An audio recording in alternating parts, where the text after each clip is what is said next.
a large quantity of XRP was transferred yesterday by a Ripple to a wallet address. That is not publicly recognized. According to Whale Alert data, on January 16th, the cryptocurrency payment provider sent 80 million XRP or $45.68 million to an anonymous address. The money came from Ripple's spending wallet called Ripple One, according to XRP scan data.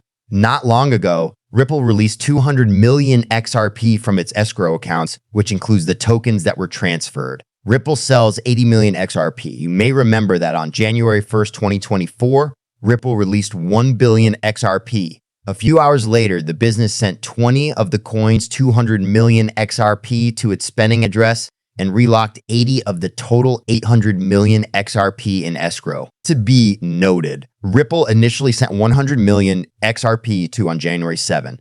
80 million more XRP have been transferred to the same address by the payments provider. With the two transfers completed, the amount in Ripple's spending wallet, Rippleon, has increased to $46.34 million XRP. However, there is currently $55.84 million in the recipient's account. Information on a past XRP shuffle that used unlocked escrow coins. The company has not processed any transactions using the 80 million XRP it got from Ripple as of this writing. It is common practice for the owner to transfer the received monies to an unlabeled address after reviewing the address's transaction history. For example, around 90.8 million XRP have been moved since it got the first 100 million XRP from Ripple One on January 7th. The address that got 3.5 million XRP on January 12 is the only one that has been an odd recipient since January 7th. On top of that, much of the money that receives goes before being routed to cryptocurrency exchanges, including Bitstamp and Bitso, as well as BTC Markets and Australian online marketplace. The previously indicated sequence of transactions has become the norm, revealing the flow of XRP released from Ripple's escrow accounts. The price of XRP, meanwhile, fell 1.2 in the last day, reaching 5 cents. The CEO of the American cryptocurrency payment provider Ripple, Brad Garlinghouse, has spoken publicly about the prospect of an XRP spot ETF. While speaking with CNBC at the World Economic Forum, Garlinghouse discussed the possibility of an XRP spot ETF. In particular, when questioned about the possibility of more Bitcoin ETFs, Garlinghouse was confident, saying, "I think it's a sure. There will definitely be other exchange-traded fund, but I won't place a time limit on it." But when asked explicitly whether an XRP spot ETF was possible, Garlinghouse smiled but was hesitant to say yes or no. But he did say there will be other ETFs for sure.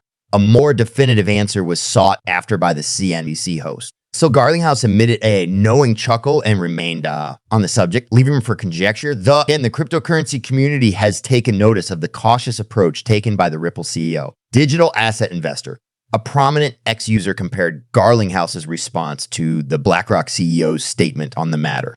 "Not everyone can talk about an XRP spot ETF like Larry Fink," he said. When questioned directly whether his company will seek an XRP spot ETF, BlackRock CEO Larry Fink refused to provide an absolute answer, as the pro-XRP crypto influencer correctly pointed out. "I can't talk about that," he replied, echoing Ripple's CEO, thanks to Larry Fink's neutral attitude, which the XRP community took as a possible signal for consideration. Larry's reply was well received, because giving a definitive yes or no could cause changes in the XRP market. Tony Edward of the Thinking Crypto podcast contended that Fink's bland answer might be deliberate in order to avoid market instability. On the other hand, senior VFEOX contributor Charles Gasparino said that Larry Fink's reaction was because of his lack of knowledge about XRP as a cryptocurrency.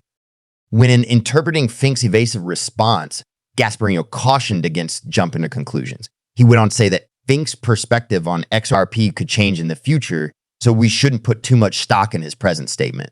Still, there are prominent XRP members who think an XRP spot ETF won't make a dent. Crypto ETFs, in their view, are either a diversion from real issues or a doorway to systemic wrongdoing. In response to questions about the XRP ledger's missing Genesis block, Ripple CTO David Schwartz recently brought up an analogy with Ethereum.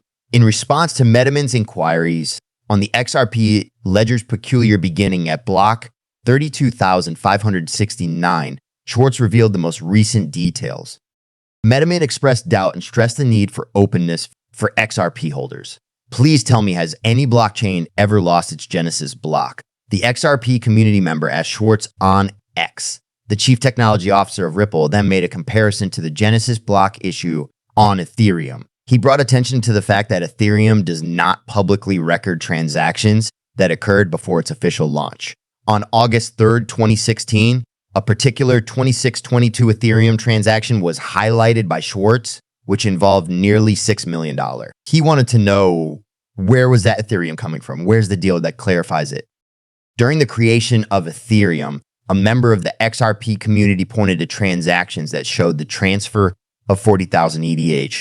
Schwartz admitted as much, but he emphasized that the Genesis block definition rules meant that the origin of those 40,000 Ethereum were not made public. Such judgments, according to Schwartz, were random. This includes the Genesis block of XRPL, which starts at ledger 32,569. He maintained that decisions like Ethereum's were an attempt to hide the true origins of the cryptocurrency's funding.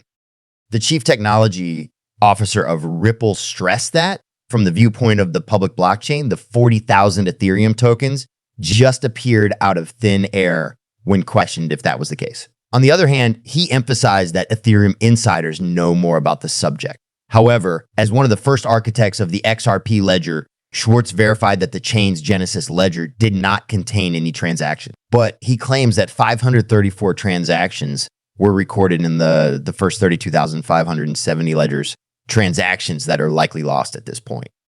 A senior software developer at RippleX named Mayuka Vidari described why the Genesis block was lost before Schwartz responded to Metaman's first query. She brought up the fact that the first batch of XRPL servers had ledger problems due to uniform configuration and concurrent memory depletion. Worries regarding the XRPL Genesis block have persisted.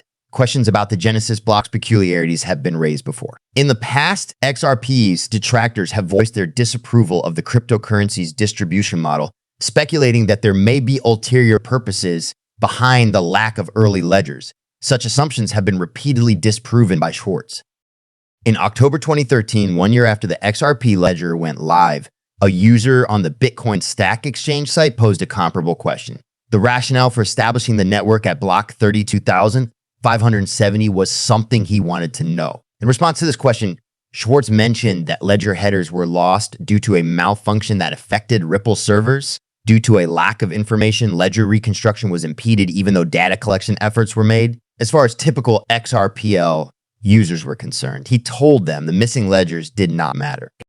Additionally, Schwartz offered a more holistic historical view in a December 2019 essay, highlighting the development of the XRP ledger since its live launch in June 2012. He claims that they had to address issues with the ledger once it went online. According to Schwartz, data from the first week of the XRP ledger, that is ledgers 32,570, was lost due to some of these problems and network reset exercises, but he did promise that when the resets were complete, they did not recreate the original 100 billion XRP supply. That's all for now.